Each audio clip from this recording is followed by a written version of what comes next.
हिंसा के बीच बांग्लादेश में तख्तापलट का अंदेशा गहरा गया है। बढ़ते विरोध के बीच एक तरफ जहां प्रधानमंत्री शेख हसीना ने ढाका छोड़ दिया है, वहीं कहा जा रहा है कि सेना किसी भी वक्त बड़ा ऐलान कर सकती है। रिपोर्ट्स है कि वो इस्तीफा भी सौंप चुकी है और सेना कमान अपने हाथ में ले सकती है। सूत्रों ने एएफपी को बताया है कि वो यानी कि शेख हसीना और उनकी बहन सुरक्षित स्थान के लिए गण भवन यानी प्रधानमंत्री का आधिकारिक निवास छोड़ चुके हैं।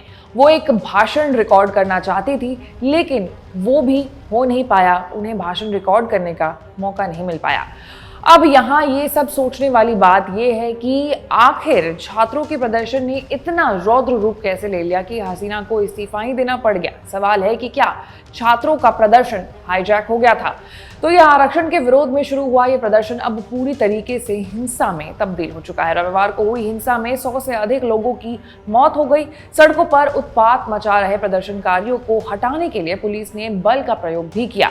इंटरनेट बैन कर दिया गया, अनिश्चितकालीन कर्फ्यू लागू किया गया। लेकिन इस बीच शेख हसीना सरकार के नेताओं ने दावा किया है कि स्टूडेंट्स के इस प्रोटेस्ट को कट्टरपंथी जमात-ए-इस्लामी संगठन और पूर्व प्रधानमंत्री खालिद जिया की पार्टी बीएनपी की स्टूडेंट इकाई बांग्लादेश इस्लामिक छात्र शिविर ने किया है। दरअसल शेख हसीना सरकार ने हाल में ही जमात-ए-इस्लामी, इसकी छात्र शाखा और इससे जुड़े अन्य संगठन पर प्रतिबंध लगा दिया था। ये कदम बांग्लादेश में कई सप्ताह तक चलने वाले हिंसक विरोध प्रदर्शन के बाद उठाया गया।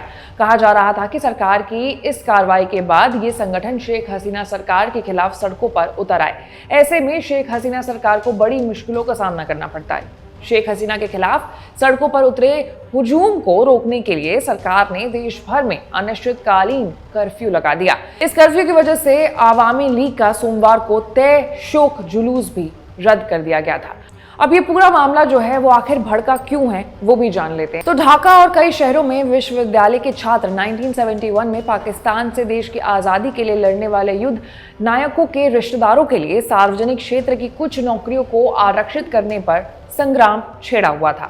आरक्षण व्यवस्था के खिलाफ छात्र कई दिनों से रैलियां और प्रदर्शन कर रहे थे। मौजूदा आरक्षण प्रणाली के तहत 56% सरकारी नौकरियां आरक्षित है, जिनमें से 30% 1971 के मुक्ति संग्राम के स्वतंत्रता सेनानियों के वंशजों के लिए है। 10% पिछड़े प्रशासनिक जिलों में, 10% महिलाओं, 5% जातीय अल्पसंख्यक समूह और 1% नौकरियां दिव्यांगों के लिए है। इसके खिलाफ ही छात्र जुटे हुए हैं। हसीना सरकार से व्यवस्था बदलने की लगातार मांग कर रहे थे। वहीं प्रदर्शनकारियों और सत्तारूढ़ आवामी लीग के समर्थकों के बीच हुई भीषण झड़प में 14 पुलिसकर्मियों के अलावा 300 लोगों की मौत हो गई और सैकड़ों लोग घायल हो गए।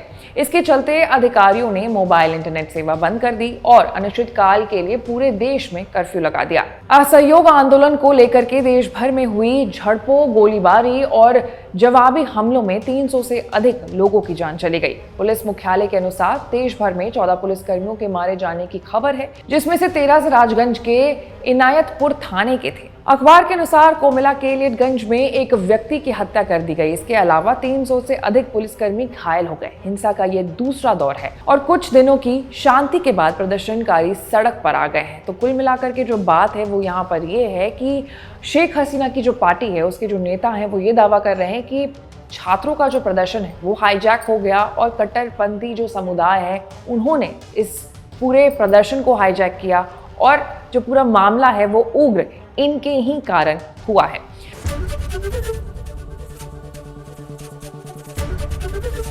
एबीपी गंगा, खबर आपकी, जुबान आपकी।